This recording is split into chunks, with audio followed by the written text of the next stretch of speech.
Fala, geração missionária! Tudo bem com vocês? O meu nome é Letícia, esse daqui é o Mais Uma Porta, sejam bem-vindos ao nosso canal. E hoje a gente vai falar sobre o terceiro poder do discipulado. Se você não sabe qual que é o primeiro e o segundo, assiste esses vídeos que eu vou deixar nos cards e no link da descrição. Corre lá, porque você não pode perder isso. E hoje a gente vai falar sobre o terceiro poder do discipulado, que é o testemunho. Eu já quero deixar o meu agradecimento para Seven Like, é uma escola sabatina do NASP que eu frequentava e fazia parte, e ela é maravilhosa. E eles têm lives todo sábado de escola sabatina. E se você nunca foi numa escola sabatina, eu recomendo que você vá nessa. Eles são muito criativos e é uma vibe super gostosa. Leva o seu amigo. Eu vou deixar o arroba aqui do ladinho, é arroba 7like_oficial. E eu já quero dizer que os insights deles são muito bons e que eu vou usar, vou me apropriar de algumas ideias neste vídeo. Por isso, já deixo meu abraço pra vocês, 7like. Então, vamos entender o que é testemunhar, testemunho. Geralmente, no nosso contexto, quando a gente ouve sobre testemunho, a gente já pensa numa pessoa sentada num banquinho com uma luz branca super forte na sua cara, um fundo musical triste e a pessoa contando a sua história. Eu era viciado em Minecraft. Eu ia em lugares que eu não devia pra buscar minério. Eu não tinha mais vida. Eu não ligava mais pra comida.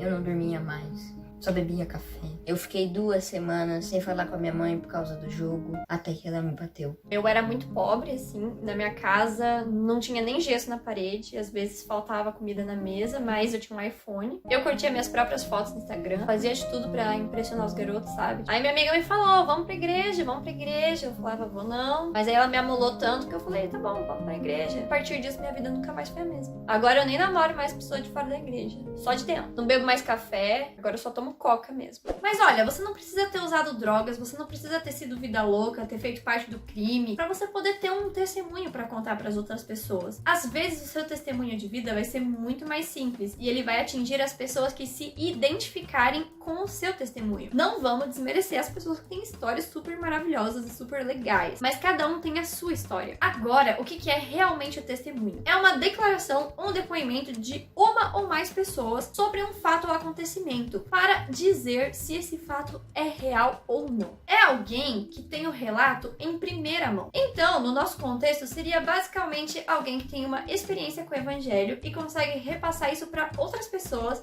de uma forma que as outras pessoas conseguem sentir e acreditar naquilo que essa pessoa está falando. Claro que de preferência com pessoas que ainda não conhecem o evangelho. Testemunha também é alguém de confiança, alguém que passa credibilidade. Em um júri, por exemplo, você não vai acreditar numa pessoa que tem uma péssima reputação, ou alguém que não passa confiança, alguém que tá meio indeciso sobre sua resposta. Não sei se ele tava colando mesmo na prova, eu acho que foi impressão minha. E alguém que teve uma experiência com Deus vai falar com muito mais autoridade do que uma pessoa que não teve. Assim como uma nutricionista tem muito mais autoridade para falar sobre nutrição do que alguém que é leigo no assunto. Mas olha, você não precisa ter tido uma experiência super louca com Deus, tipo você tá andando no meio da rua, aparecer um anjo do nada e te mandar entrar dentro de um carro e falar com uma pessoa sobre Jesus, igual aconteceu com Felipe e o eunuco. Se acontecesse, seria muito demais. Claro que devem ter pessoas que têm histórias mais ou menos parecidas, mas se você não tem, não quer dizer que você não tem um testemunho. Ai, mas não tem nada demais a minha experiência com Deus. Talvez seja no comum que as pessoas vão ver a sua experiência com Deus, que as pessoas vão sentir o seu testemunho. A experiência gera identificação. Quando você conta a sua história, você tá conectando pessoas. E as pessoas, elas conseguem sentir aquilo que você tá falando, elas conseguem vivenciar aquilo que você tá falando. Tipo, eu respiro, você respira, 2 é par. Tá bom, gente, não vamos ser tão cantada ruim assim, mas, por exemplo, eu gosto de cantar, você gosta de cantar, temos algo em comum. E esse fato liga a gente de uma forma que faz a gente se conectar, faz a gente se entender melhor, faz a gente dar um pouco mais de credibilidade pro outro. Essa brecha, esse espaço, é o que me permite testemunhar pra outra pessoa. E pra isso, você não precisa ter um storytelling incrível, você não precisa manjar super da arte de contar histórias. Mas se você, de uma forma simples, no seu cotidiano, conseguir falar pras pessoas que convivem com você sobre aquilo que Jesus fez na sua vida, já vai fazer uma baita diferença. E nesse negócio da identificação, um pastor, não lembro qual pastor que foi, mas esse pastor, ele é incrível. Ele tava falando sobre você se conectar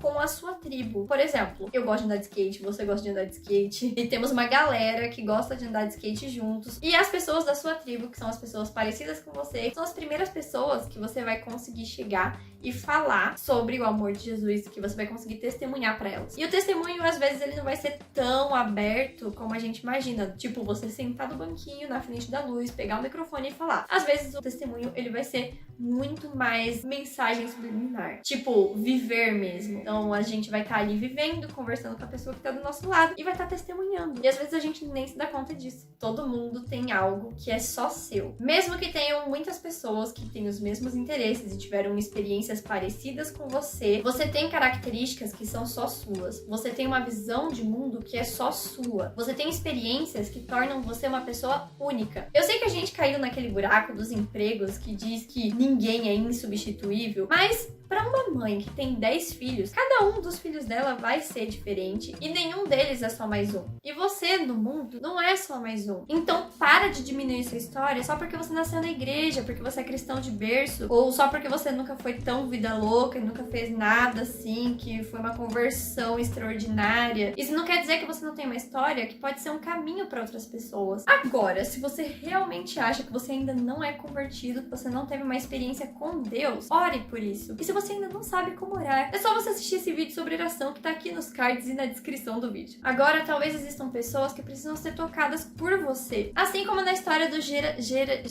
socorro, não sei falar isso. O endemoniado que foi curado por Jesus. Jesus, ele foi pra essa cidade e esse cara, ele tava endemoniado. Só que não era um caso de boas. Quando Jesus chega pra expulsar o demônio, ou os demônios pedem pra ir pra uma manada de porcos. E aí Jesus deixa e os porcos se jogam no precipício e se afogam. E a galera da cidade, por um motivo que eu ainda não entendi direito, ficou muito aterrorizada com essa história e mandou Jesus embora. Gente, por favor, não mandem Jesus embora da vida de vocês. Mas o fato é que quando Jesus entrou no barquinho pra ir embora, esse endemoniado, que agora era um homem são, pediu pra Jesus pra ir embora com ele. E o homem de quem os demônios tinham saído implorou a Jesus: me deixe ir com o Senhor. Mas Jesus o mandou embora dizendo: volte para casa e conte o que Deus fez por você. Então o homem foi pela cidade, contando o que Jesus tinha feito por ele. À primeira vista, quando a gente lê, a gente fala: nossa, Jesus foi meio duro assim, deixando o cara ir com ele, ser o discípulo dele, ele queria tanto. Não! O local que o Geraseno morava era um local que eram mais ou menos 10 cidades. E digamos que ele tivesse ido com Jesus. Pessoas sobre as quais ele teria uma influência maior não teriam talvez conhecido o evangelho, porque Jesus talvez não fosse poder dar mais ali por causa do incidente. E aquele homem foi o ponto de ligação do evangelho para aquelas pessoas. Ele que foi lá contar a sua experiência. E talvez tenham pessoas que precisem ser tocadas por você, porque você vai fazer a diferença na vida delas. E um ponto muito importante também é que o testemunho, ele não é só de palavra, ele precisa ser uma vida. Nesse momento de pandemia, né, é tudo super digital, então, tipo assim, na sua vida digital, você possa exercer a sua influência positiva. Dessa forma, assim, no meio das conversas cotidianas, ela funciona muito melhor do que se a gente ficar querendo empurrar e fazer as pessoas engolirem as nossas ideias. É muito mais fácil você converter o seu amigo pelo amor e preocupação que você tem com ele, do que num debate tentando ganhar dele, falando que Deus existe e pronto, enquanto ele não acredita em Deus. Você ganha muito mais as pessoas quando você tenta abençoar a vida delas, quando você mostra realmente uma paixão verdadeira por elas. Às vezes, só o fato de você se importar com a pessoa vai fazer uma diferença incrível na vida dela. E eu tava falando com a minha amiga da missão esses dias e ela me falou que teve uma menina que pediu pra estudar a Bíblia com ela justamente porque ela sentiu essa preocupação e esse amor quando ela tava conversando com ela. E ela queria que outras pessoas também pudessem sentir a mesma coisa que ela sentiu. O amor de Jesus transbordando da gente pras outras pessoas. E aí a gente começa a testemunhar e a gente nem tá percebendo. E às vezes a gente não vai saber o que falar. Nesses momentos a gente pede que Jesus coloque as palavras na nossa boca. E se a gente tiver em contato com ele, se ele quiser, ele vai fazer. E a gente não precisa ficar se preocupando excessivamente com isso. E eu tenho uma experiência pra contar pra vocês. Comportagem é um ministério que a gente tem, na qual a gente vende livros e materiais de saúde pra conseguir pagar a faculdade, ou pagar as contas ou viver mesmo. E eu tava na minha primeira campanha de comportagem, eu não sabia vender direito ainda e tal, tava aprendendo. Na minha primeira assistência, descobrimos que o meu problema era que eu não era sincera. Eu parecia uma atriz quando eu ia vender o meu material pras pessoas. Isso não passava credibilidade, as pessoas não acreditavam em mim. É algo que as pessoas sentem quando a gente não é sincero. E aí o meu líder, queridíssimo, o Gessé, me ensinou uma técnica que eu quero passar pra vocês. Quando você entrar na casa da pessoa, olha pros olhos dela, tenta lembrar que Jesus morreu por essa pessoa, tenta amar essa pessoa antes de querer vender o seu peixe pra ela. Se preocupe realmente com a salvação dessa pessoa como Jesus faria. E a partir daquele momento que eu comecei a aplicar essa técnica, que eu não sei se eu chamaria bem de técnica, mas é algo que eu aplico até hoje e funciona muito bem, porque me ajuda a amar mais as pessoas, lembrar que Jesus morreu por aquela pessoa também. Eu posso dar um testemunho pra ela que vai levá-la pro céu, ou eu posso não fazer a menor diferença na vida dela. Testemunhar não é só contar uma história. Testemunhar é viver e compartilhar o amor, pois não podemos deixar de falar daquilo que temos visto e ouvido.